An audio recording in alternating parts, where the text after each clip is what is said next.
The arrival. Harbor Point Station floated in the velvet darkness of space, like a lantern suspended in an infinite cave.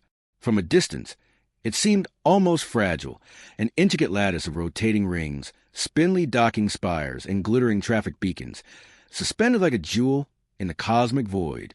But up close, the station was alive, a tangled organism of motion and sound, dense recycled air carrying the scent of alien metals, heated plasma, and the faint tang of human coffee. Boots and claws clattered on steel deck plates. Lungs of every conceivable biology drew oxygen, methane, ammonia, or strange synthetic mixtures. 1,000 languages, none of them sharing a sky before humanity, declared this place neutral ground, intermingled in the low hum of diplomacy and commerce. Coordinating the chaos was Malikikarent, and he would have much preferred arguing over trade tariffs instead of orchestrating the lives of a dozen species in real time. He stood in a glazed conference sphere near the station's core, a bubble of calm in the eye of the storm. Earth hovered somewhere behind him as a brilliant, paled in the distance. Around the translucent table, envoys and representatives floated in hollow projections, their forms tinted by personal preference, corporate policy, or diplomatic protocol. Malik's posture was impeccable, his voice measured, but his mind raced 3 steps ahead of every conversation. Growing up in overcrowded city blocks on a far-off colony, he had learned early that leadership was a delicate balance of generosity and discipline. He carried that lesson like armor, never letting anyone see the strain beneath.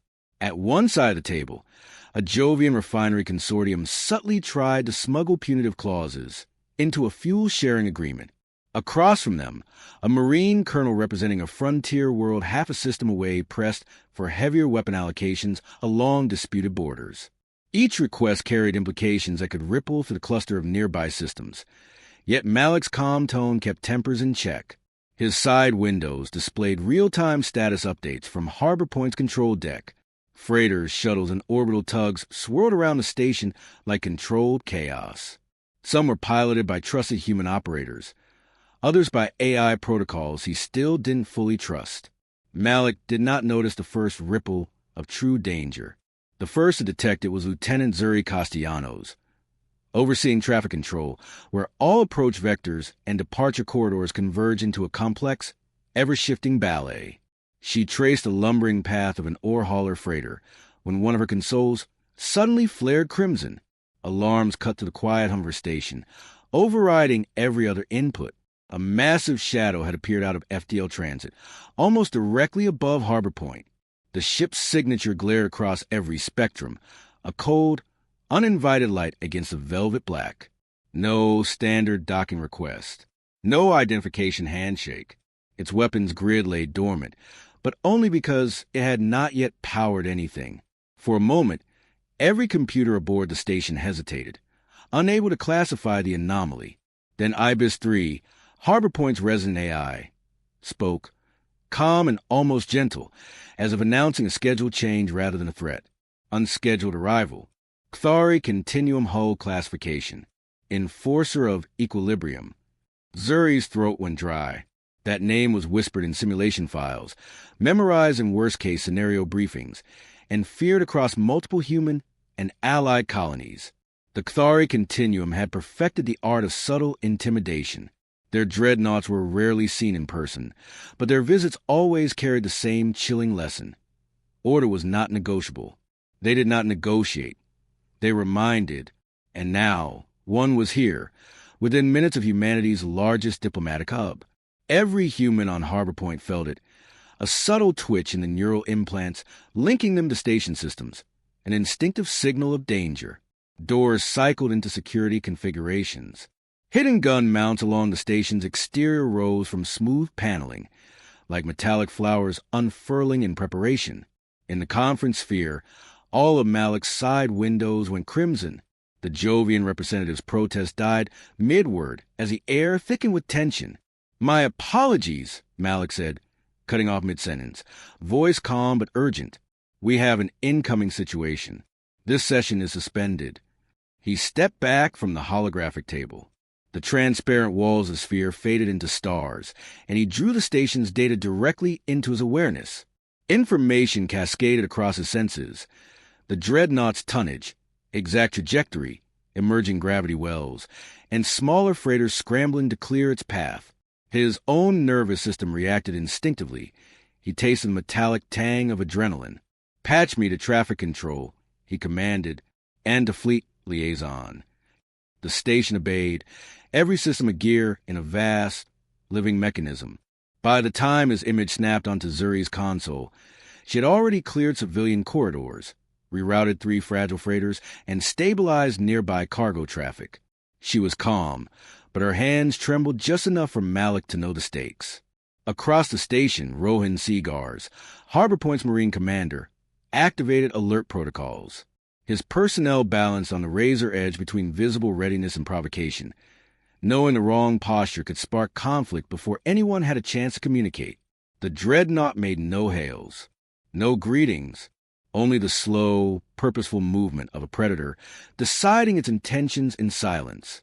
And then, in a motion that seemed impossibly smooth, it moved.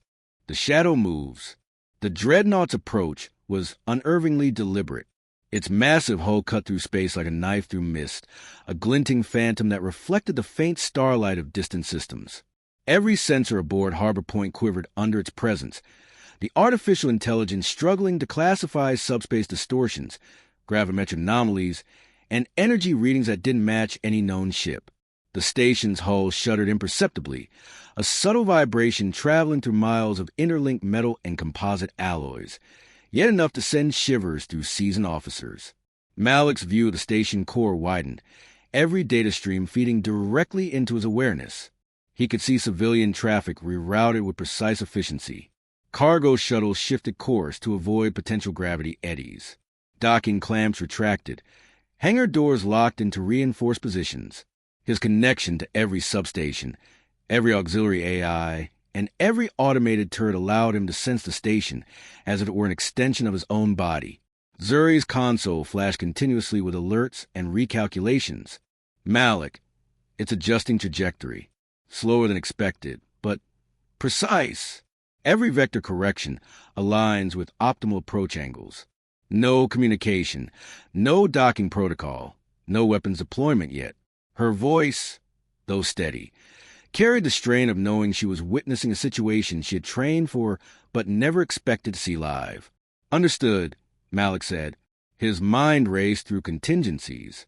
A human dreadnought protocol could handle emergencies like freighter collisions, rogue AI malfunctions, or pirate raids. The Kthari Continuum's vessels were a different order of challenge. Their presence alone was a negotiation by intimidation, and history suggested they did not negotiate in the ways humans understood. Keep civilian zones evacuated. Alert every security node. Activate silent surveillance on all external hull vectors.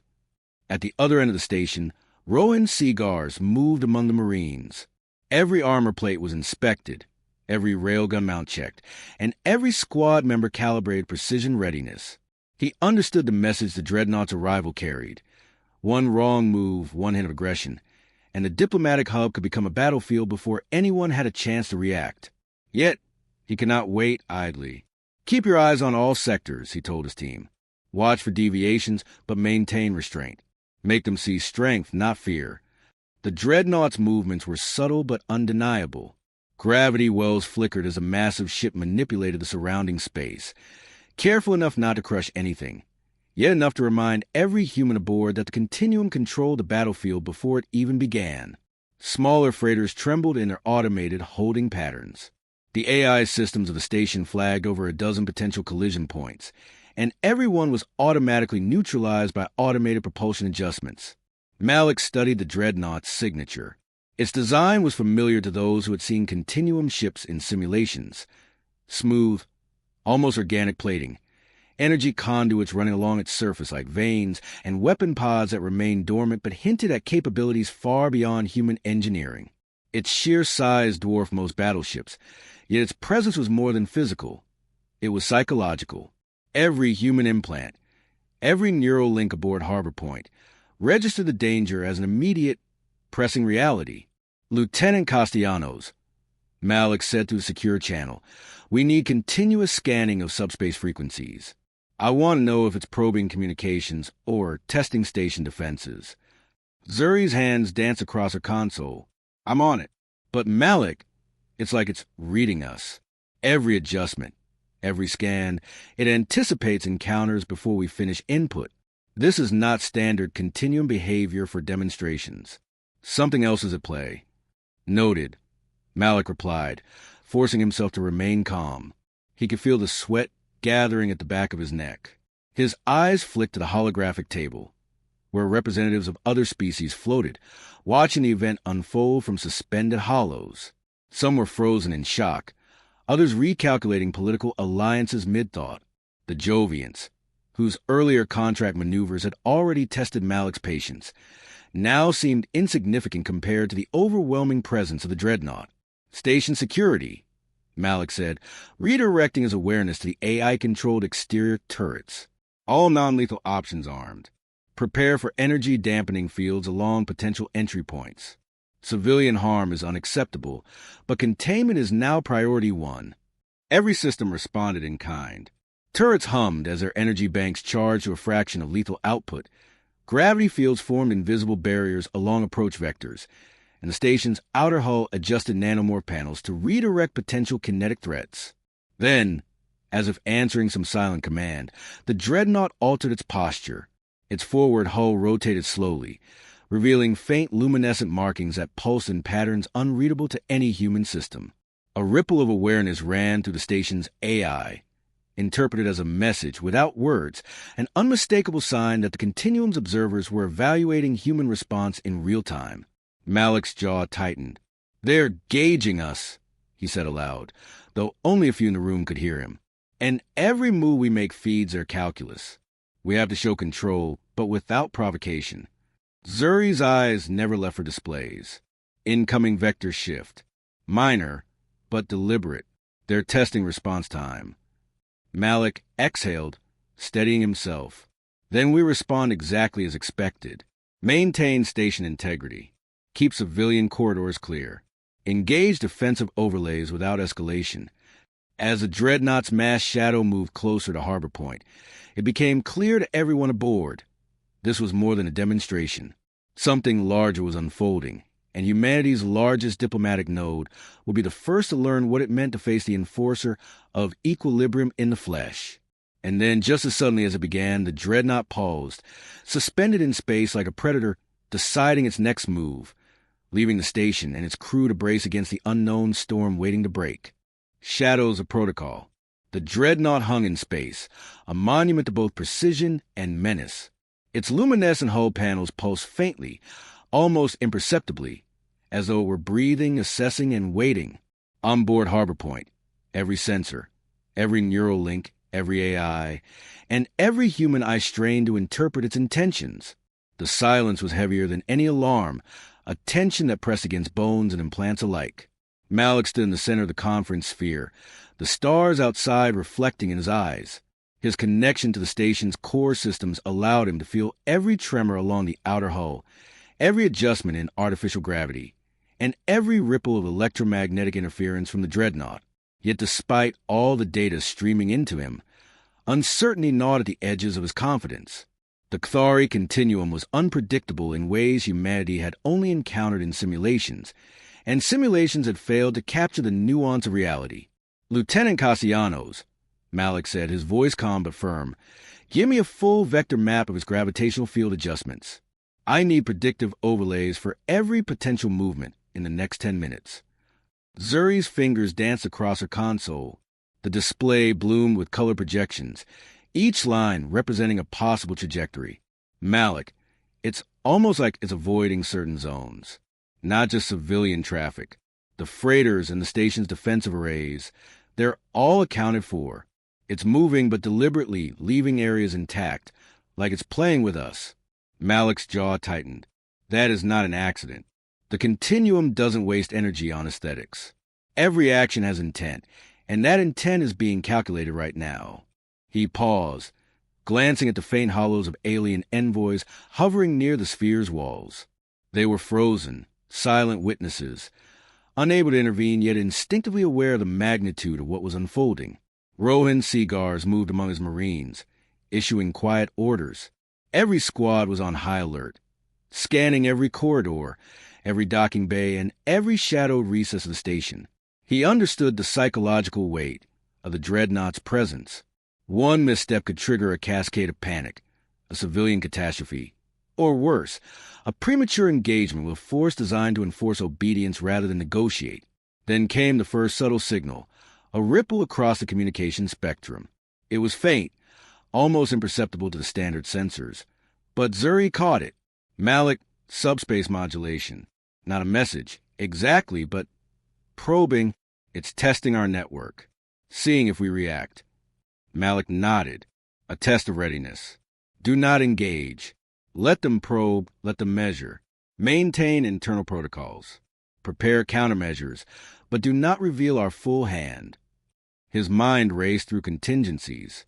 Every defense the station could muster had to be ready, yet none of it could escalate into provocation.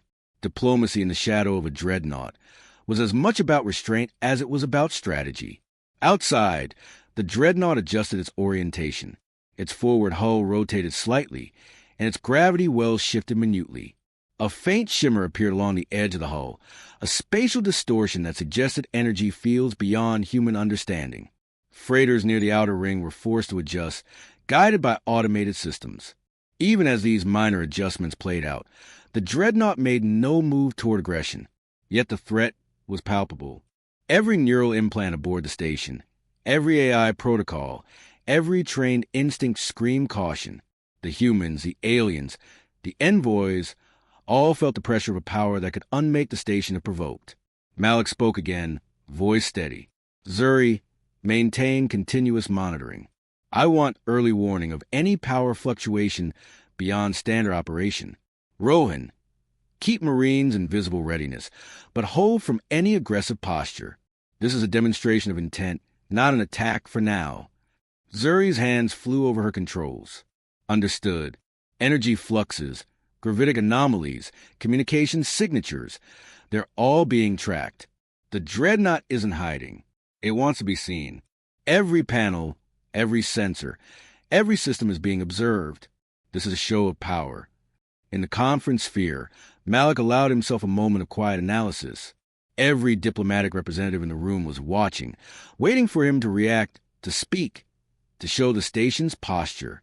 The Jovians, still smarting from earlier negotiations, exchanged uneasy glances. Other species, less familiar with human ingenuity or resolve, were frozen in silent curiosity. The dreadnought was not just a threat. It was a performance, and humanity had been chosen as the audience. Then a subtle change occurred. The dreadnought shifted its vector slightly, a movement almost imperceptible but enough to send a ripple through the station sensors. Zuri's console flared. Malik, new trajectory. Calculated precisely. It's adjusting for docking alignment, but without communication, without clearance. Malik's stomach tightened. They're testing the station's response again. Civilian systems first, military second. I want all overrides ready. If it contacts the dock physically, we do not resist. Not until we understand their intent fully. Seagar's voice came through the secure channel, low and steady. Malik, Marines are holding positions. No engagement, but we're ready if this escalates. Malik exhaled slowly. Good. Everyone stay sharp. The Continuum ship isn't just a machine, it's a statement. Its next move will define how we respond, how the galaxy sees humanity's resilience, and how far we are willing to push the line of diplomacy under pressure. Time seemed to stretch. The dreadnought hovered, almost still, yet alive with potential energy. Every second brought new calculations, new measurements, new silent communications understood only by those who had trained for scenarios that were supposed to remain theoretical. And then, without warning, it pivoted. The shadow of its hull extended over the outer docking ring. Its gravity fields interacted with the station's outer layers, creating subtle distortions, minor enough to avoid panic, yet deliberate enough to be felt. Every human aboard sensed it. A quiet, undeniable message. The enforcer of equilibrium had made its first statement, and it had spoken without words. The first signal. The dreadnought remained suspended above Harbor Point, a monolith of alien design and intent. Its massive hull pulsed faintly as if alive, every energy conned with a subtle heartbeat that the station's sensors could only translate as raw power. Humans and aliens alike on the station felt the weight of its presence, not just in their implants or the tremor of steel beneath boots, but in the unspoken knowledge that the continuum never made idle visits. Every movement had meaning. Every pause was deliberate. Malik stood in the conference sphere, the stars beyond the glass swirling as his connection to the station deepened. He could feel the dreadnought's gravity fields brushing against the outer docking rings, not enough to cause damage, but enough to create measurable stress on the station's structural integrity. Automated sensors screamed micro-adjustments, compensating for each subtle fluctuation in mass and momentum. Malik's mind, trained in countless simulations, worked tirelessly to anticipate the next move. Yet even with all the data, he could not predict the continuum's logic. "Lieutenant Castellanos," Malik said, voice calm but edged with tension, "run predictive simulations on every vector within a 20-kilometer radius. I want contingency overlays for station evacuation, emergency docking, and defensive lockdowns. Nothing left to chance." Zuri's fingers flew over a console. "Already running, Malik. But I've never seen a pattern like this. It's not just testing us. It's probing the station's operational priorities, civilian versus military response, and command structure response. It's almost surgical." "Then we respond surgically," Malik said. He glanced at Rohan Seagar's Marines, visible through the conference sphere's outer viewports, disciplined and poised. Hold positions, but maintain flexibility. Let the dreadnought see readiness without aggression. It's a psychological game, and we cannot lose our composure. Rohan's voice came through the secure channel. "Understood. No overt threats, just presence. Civilians are still cleared and secured. Automated systems are handling the rerouted traffic. No freighters within 10 kilometers of your perimeter." Malik exhaled slowly. He could taste a metallic tang of stress at the back of his throat. The dreadnought was more than a ship. It was a lesson in restraint, a challenge humanity had never faced at this scale. And then it happened. A subtle, almost imperceptible distortion shimmered across all communications channels. Not a hail, not a spoken word, but modulation in subspace frequency that bypassed all conventional encryption. Zuri's console flared, highlighting the signal as foreign. "Malik, it's contacting us. But it's not language, not any code I recognize. It's impressions, instructions. We can sense patterns and intent, but not translation." Malik frowned. A direct neural probe? Or a spatial temporal communication? Either way, it's testing response. Initiate full-spectrum analysis, but do not engage. Let them speak first. Outside, the dreadnought shifted. Its hull rotated to present a more angular face toward the station, luminescent lines forming geometries that seemed designed for observation rather than concealment. Gravity wells pulsed in patterns that caused minor but measurable distortions in nearby space. Automated freighters adjusted course, their AI obediently yielding to the unseen calculations of continuum vessel. Zuri's voice cut through the tense hum of the conference sphere. "Malik, it's repeating the modulation. This is deliberate. Each iteration is slightly altered. They're teaching us their rhythm, their method." Malik's jaw tightened.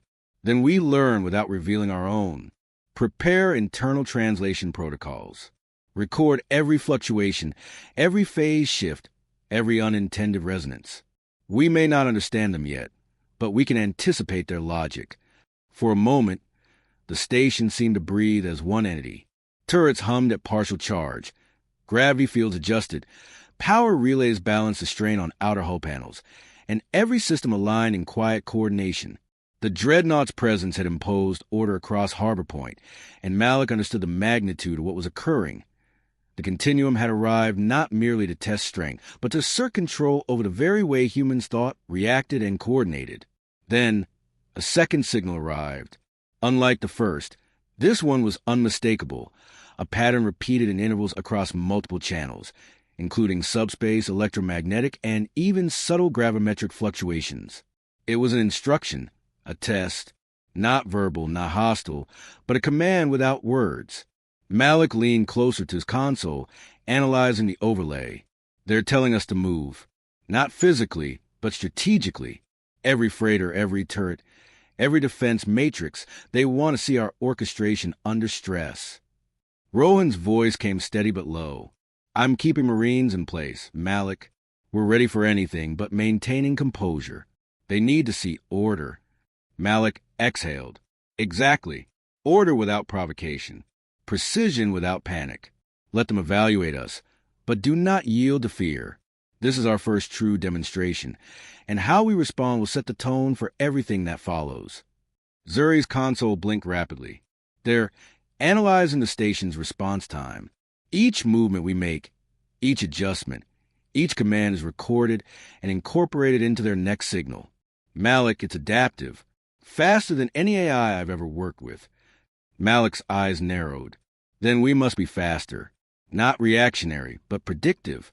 Anticipate every escalation, maintain every civilian safeguard, and let the Dreadnought see the discipline of Harbor Point.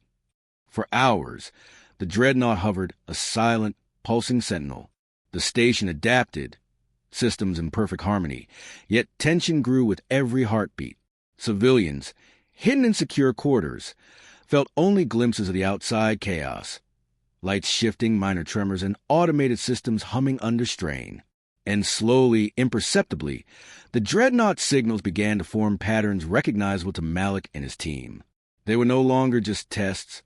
They were messages.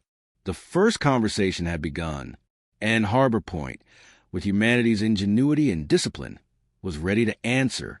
Calculated moves. The Dreadnought hovered above Harbor Point with an almost sentient patience. Its luminescent hull glimmered faintly, pulsing in patterns that seemed designed to intimidate as much as to observe. From the outer rings of the station, freighters adjusted course automatically, pulled along by subtle shifts in the ship's gravity fields. Even the station's automated drones moved with unnatural precision, anticipating potential hazards before they could arise. The air in the conference sphere was thick with tension, almost tangible. Every human, every alien, and every AI link aboard Harbor Point felt it, a constant reminder that the Continuum was not merely a visitor. It was a force that demanded obedience without overt action. Malik stood at the center of the sphere, his hands folded behind him. The translucent holographic table before him displayed the Dreadnought in real time. Every contour, every gravitational eddy, and every emitted pulse of energy rendered with surgical clarity. Lieutenant Castellanos, he said, voice even but firm, keep continuous scans on the Dreadnought's hull and power fluctuations. I want to know every deviation from standard subspace profiles. Every minute change is a signal. I want patterns before we lose the thread. Zuri's fingers flew over the controls, eyes scanning the flickering readouts. Malik, I'm tracking hundreds of micro-adjustments simultaneously. It's like it's testing us again. But this time, it's probing deeper. Not just civilian zones or military readiness. It's probing the decision matrix of Harbor Point itself, our command structure, our protocols. Every action is a variable in their calculation. Then we respond with discipline, Malik said. He glanced toward the outer windows, where Marines moved silently in formation. Rowan Seagars had positioned his troops along key corridors and docking points, visible enough to project strength, but restrained enough to avoid provoking the Dreadnought. Strength without aggression. Readiness without panic. Every action must communicate competence and order. The Dreadnought shifted subtly, its massive forward hull rotating just enough to alter the gravity fields surrounding the station. Small freighters were forced to adjust course, but not violently, just enough to remind every crew aboard that the Continuum was in control.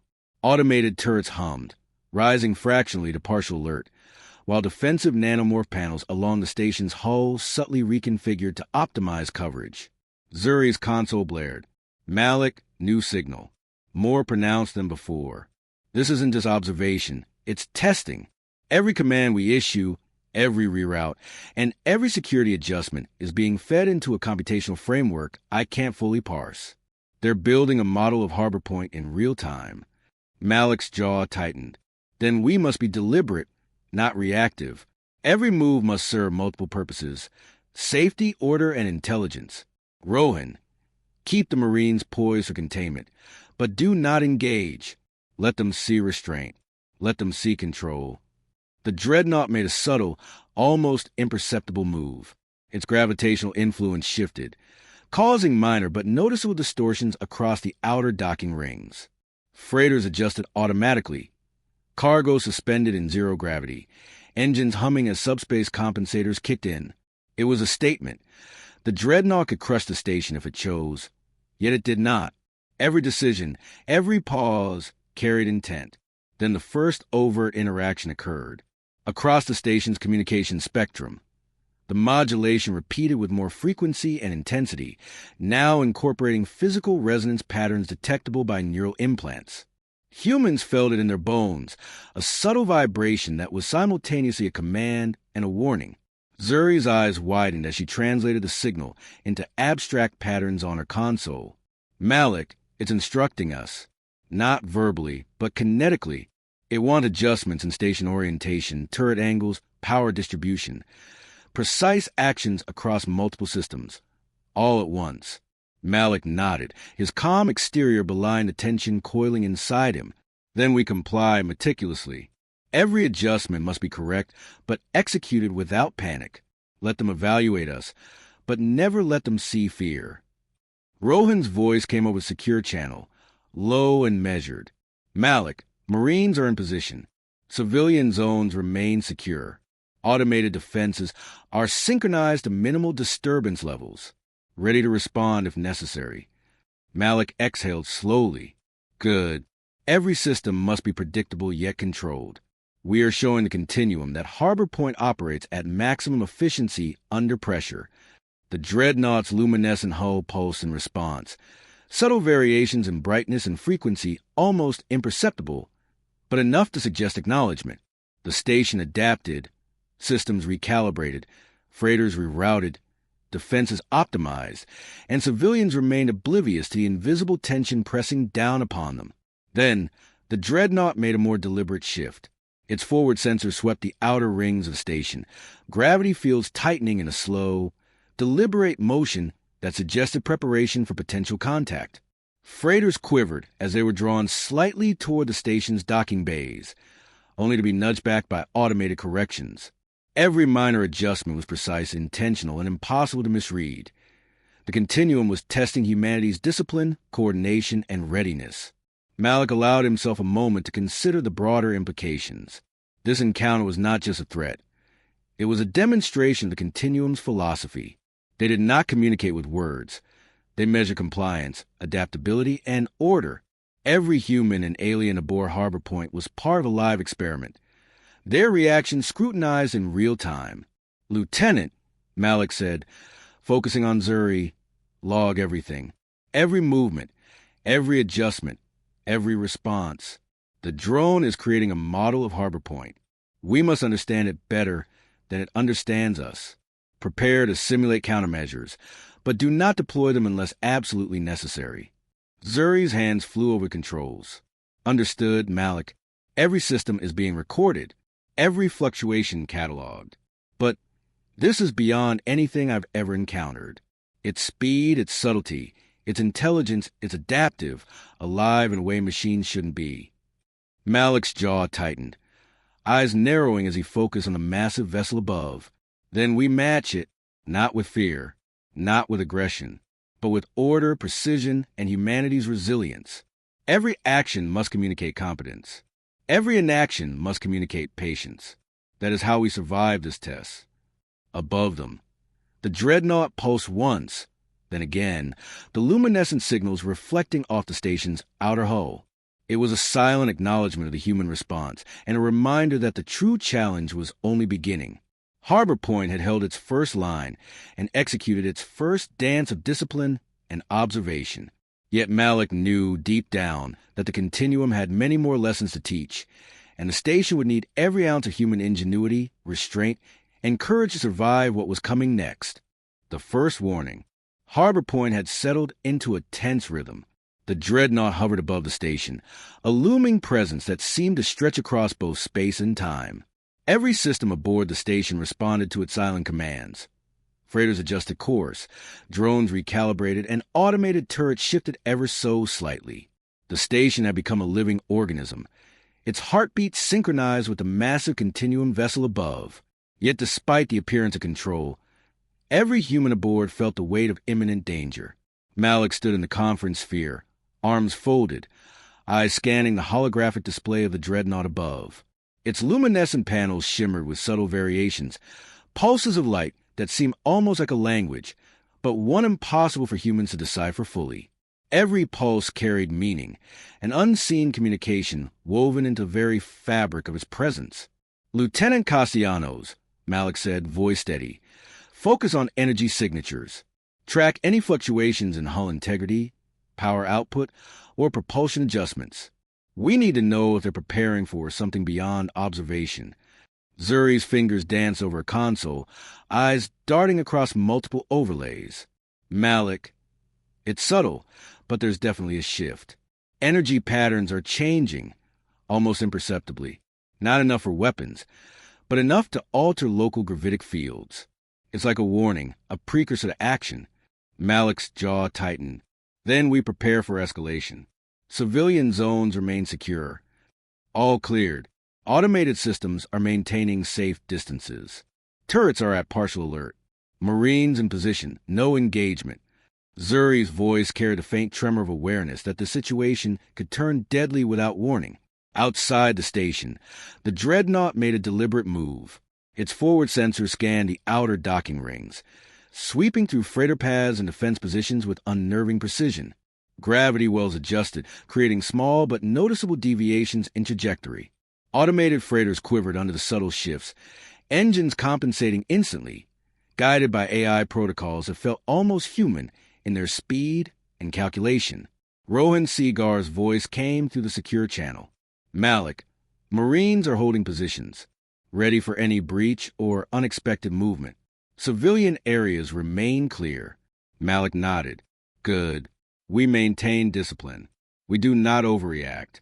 The continuum tests patience as much as capability." Then the dreadnought's first overt signal arrived, not through communication channels, not through hails or projections, but through the very fabric of space around the station. Subspace distortions rippled outward, brushing against Harbor Point's hull, triggering every sensor and implant aboard. It was a warning, precise, calibrated, and unmistakable. Zuri's eyes widened. "Malik, it's targeting specific systems. Not destroying, not disabling, just isolating. Life support, propulsion, external sensors, they're all being monitored, isolated from non-essential functions. It's like a test of how fast we adapt under constraint." Malik exhaled slowly, feeling the metallic taste of tension in his mouth. "Then we adapt. Every system we can control, we optimize. Every vulnerability we detect, we reinforce. We respond efficiently, but without panic. Let them see order, not fear." The dreadnought shifted again, this time moving closer to the station's upper docking rings. Its massive hull reflected the starlight in patterns that seemed almost like hieroglyphs in motion, luminous pulses that brushed against the station's sensors in precise intervals. Freighters adjusted in real time, guided by predictive AI protocols. Yet the dreadnought's presence loomed over every move. "Malik," Zuri said, voice tight, "the modulation pattern. It's repeating faster. Each pulse is more pronounced. They're escalating the test. If we don't comply with their expectations, I don't know what could happen." Malik's eyes narrowed. "Then we comply with precision. Every adjustment must be exact. Every command calculated. Rohan, Marines maintain posture. Turrets hold pattern. We show them discipline under pressure." Even as the humans acted, the dreadnought's presence radiated a subtle menace. Its movements were deliberate, yet not overtly aggressive, an invisible threat that could become lethal at a moment's notice. Every crew member aboard Harbor Point understood the stakes. One misstep, one hesitation, and the consequences could be catastrophic. Zuri's hands flew over her controls, rerouting energy, adjusting gravitic stabilizers, and monitoring the station's outer hull. Malik felt every adjustment as if it were part of his own body, every decision a test of endurance and intellect. The dreadnought signals pulsed like a heartbeat, each one a challenge, Each one a silent question. How far would humanity go to maintain control under observation? Then, without warning, a minor kinetic pulse rippled through the outer docking rings. Freighters swayed slightly, automated compensators kicking in to stabilize their course. The dreadnought had not fired weapons, but the action was deliberate. A reminder that the Continuum's control was absolute and that Harbor Point existed entirely at its discretion. Malik's jaw tightened. "This is the first warning," he said, voice low. "They're not attacking yet, but they've demonstrated capability, intent, and patience. Every move we make from here must be calculated. Every action deliberate. We are no longer observers. We are participants in their test." Zuri nodded, fingers flying across the console. "I've logged every modulation, every gravitic shift, every kinetic pulse. We're building a profile, but it's adaptive, faster than anything we prepared for." Malik's gaze swept across the holographic table. The dreadnought hovered above, silent, patient, powerful, and unknowable. It was more than a ship. It was a message, a force of intent, and a living enigma challenging everything humanity thought it knew about diplomacy, control, and survival. And Malik knew, with a certainty that chilled him to the bone. The first warning had been issued. Harbor Point had survived it. But the real test, the one that would define human ingenuity and resilience against the enforcer of equilibrium, was just beginning.